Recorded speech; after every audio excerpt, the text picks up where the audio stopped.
Okay, boys and girls, I did not get to finish before my time limit ran out. I only have 5 minutes each for each video, so I'm just going to quickly finish up. This will be a real short one. We talked about rounding to the nearest tens place, rounding to the nearest hundreds place. Again, think back to your place value, ones, tens, hundreds. You mark the space, look to the right, 4 or less will stay and rest, 5 or more moves up a floor. So since this number is 4 or less, that means that the number we marked stays and rests. So it will stay at 4. In those empty right-hand spaces, zeros keep the proper places.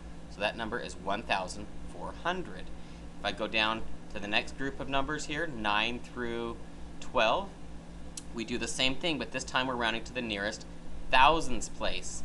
So we mark the space, this is the thousands place, look to the right, 4 or less, stay and rest, 5 and more, move up a floor. So since that's 4 or less, then our foot stays and rests. It stays on the 8. In those empty right-hand spaces, zeros keep the proper places, 18,000. Okay. If we look on 13 through 16, same thing, but this time they're going to give us random numbers. Okay, it says whatever is underlined. So the first one, we're rounding to the nearest hundreds place. This one, we're rounding to the nearest hundred thousands place.